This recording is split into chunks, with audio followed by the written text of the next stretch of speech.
Ito po, may client ako, may frozen shoulder po yan.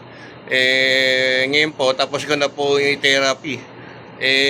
Matagal na daw po yung kanyang frozen shoulder yun. Nasa, ano ka pa, nasa damam ka pa ba nun? Nasa damam ka pa, di ba? Ngayon po, nasa Jeddah na po siya ngayon. Kaya po, nirekomenda lang sa akin ng mga kaibigan niya na din lang po nga sa akin. Ngayon po,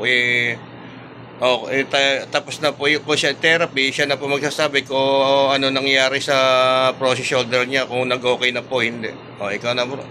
Magandang umaga po sa inyong lahat.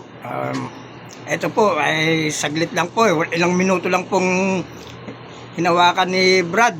Pero sa awa po ng Diyos ay nawala na po. Talagang wala na pong nararamdaman na sakit.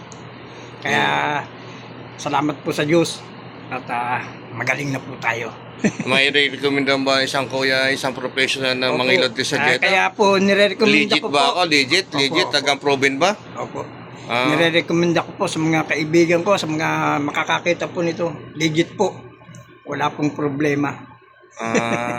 Paano bro? Ganun lang po. Pinagpala po. God bless po. Okay. Okay, salamat.